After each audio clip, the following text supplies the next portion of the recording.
Hey y'all, I just want to make this short video. It's not going to be a short video. I just want to make this video about what's going on in Russia and Ukraine. And before I get started on all the details of what's happening there, you may have already seen some social media posts I put up starting a couple weeks ago, as well as some interviews I had done in which I adamantly and confidently stated on multiple occasions that I did not think that Russia was going to invade or attack Ukraine. I think I only ever said invade, but I meant attack. I did not think that was going to happen. I was wrong, clearly. I was clearly wrong.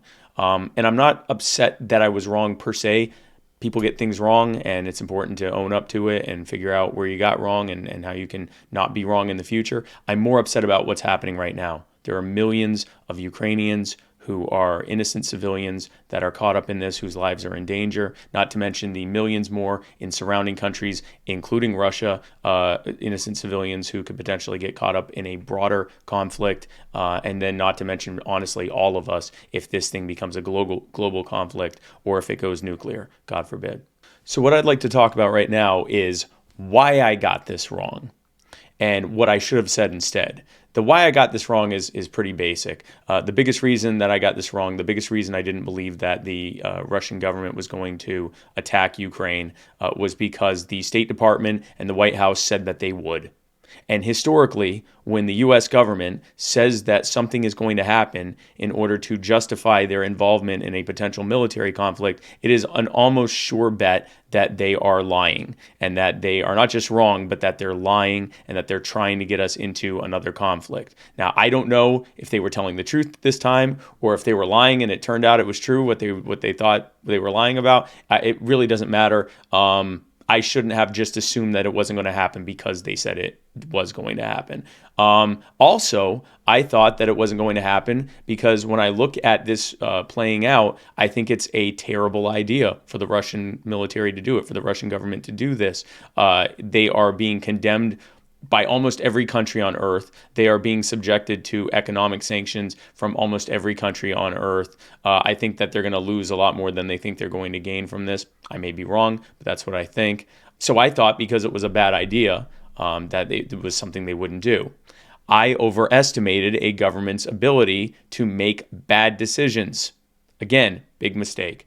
So here is what I should have said and what I should have focused on. Instead of speculating on something that I truly didn't know whether it was going to happen or not, I should have focused on what I did know, which is that U.S. intervention is part of a big contributing factor as to why this happened in the first place, and that continued or escalating U.S. intervention is only going to make it worse. Now, I want to be very clear about something. Russia chose to invade Ukraine. They were not attacked. I know that Vladimir Putin has claimed that they were attacked. I've not seen any actual evidence of this. If there is evidence, I'll be happy to admit I was wrong on that. But as of now, I've not seen any evidence of that. From everything that I've seen, it appears that Russia decided to invade Ukraine and attack the Ukraine. It is an act of aggression. It is wrong, and they shouldn't have done it. It is important to look at the context behind how this happened, because it's not as simple as Russia bad. It's not. We have to look at decades of history that brought us to this point. This conflict didn't start, or the conditions to this conflict didn't start weeks or months ago. It started several decades ago before most of us were even born. So there are many different places I can go, many different examples and topics I can give on how U.S. intervention, specifically in Europe, has contributed to this. But I'm going to focus on what is probably the main thing, which is NATO expansion, the expansion of the North Atlantic Treaty Organization. Now, quick primer on NATO. NATO was founded in 1949 by 10 Western European countries plus the U.S. and Canada. It is a mutual defense cooperative agreement, which basically means that if any NATO member, if any member of this alliance is attacked by anyone, then all of the other members are obligated to fight to defend that nation. If you attack one of us, you attack all of us. It was designed to prevent the Soviet Union from expanding westward past East Germany and invading Western Europe using their combined forces as well as that of the U.S. and Canada. That was the purpose of NATO. Over the next 50 years, only 3 new countries joined NATO: Spain, West Germany, which later became all of Germany, and Turkey.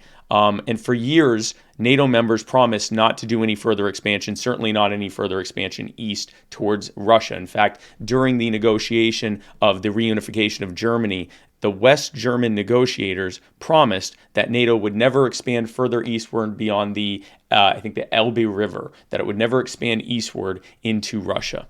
That this was not an act of trying to contain Russia. It was about trying to stop a potential Soviet invasion. That went on that was in 1991 that they promised that. 8 years later, and ever since, it has continued to expand, starting with President Clinton and going on to President Bush, President Obama, and even President Trump. Every single one of them has overseen expansion in the number of member nations to NATO. Remember, I told you originally it started with 10 Western European countries plus the US and Canada. Those 12 countries, it's now 30 countries, including 2 that directly border Russia. In addition to that, the US and NATO have also built bases in neighboring countries, as well as NATO member countries that are close to Russia, as well as sending missile delivery systems there as well.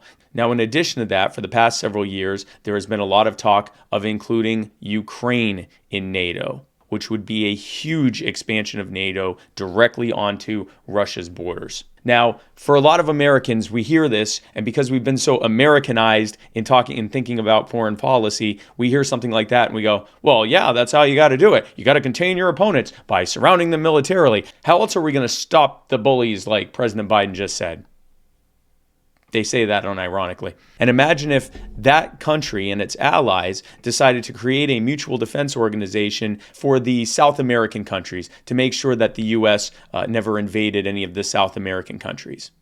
And imagine if they promised that they would never go north of South America or come any closer to us. And imagine if they just did it anyway and kept moving further and further north over the years until eventually they had bases and missile delivery systems in several Mexican states and Canadian provinces. How long do you think that would go on before the U.S. came up with some kind of pretext to invade and bomb and attack the surrounding countries? Now, again, that invasion and bombing would be an act of aggression. It would probably be the wrong move, and it would probably backfire in the U.S. government's face. But there would certainly be some understanding and context behind what led to them feeling threatened to do that in the first place. We need to have that conversation about context here, because the reality is there are a lot of bad actors involved here, not just the Russian government. And the only victims I see right now are the Ukrainian civilians who are huddling together to survive, and many of whom are arming themselves to defend their country and their people from an invasion. And I did not contribute well to that context by making a prediction that I had absolutely no way of knowing if it was going to happen or not, and distracting from the reality of what led to this and something that we actually knew and could talk about it. So that was my failure. I own up to it, and I apologize for that. And I'll tell you another likely victim of this war, and that's our loved ones in the military. How many more of our neighbors and our friends and our family, some of the best and brightest in this country, who swear an oath to protect and defend the Constitution and the American people against all enemies, foreign and domestic, need to be sent overseas to yet another fight that has nothing to do with us? How many more of them need to come home with PTSD, traumatic brain injuries, other chronic health issues? How many more of them need to be neglected by the worst form of healthcare in this country, the Veterans Administration? How many more of them have to turn to addiction just to get by? How many more of them end up homeless? How many more of them are going to end up in prison? Roughly 10% of the prison population in this country are veterans. How many more of them are going to end up giving up? And frankly, how many more of them are never going to make it home because they were sent to fight for something that they never signed up to fight for? We need to make it clear that we don't want war with anyone who isn't a direct threat to our country. We need to be unified and clear in our opposition to war against anyone who doesn't directly mean us harm. No more wars to enrich military contractors and central bankers and foreign dictators and drug cartels and pederasts and the rest of them. You can condemn this invasion and call for an end to the hostilities, while also recognizing that having the most invasive military and government on earth get involved is not going to de-escalate things. It's not going to calm things down. I hope this helped provide some context, and I'd like to hear what you think. Tell me in the comments. Am I right? Am I wrong? Do you agree? What do you think is going to happen? Actually, don't say that. We've already done enough of that.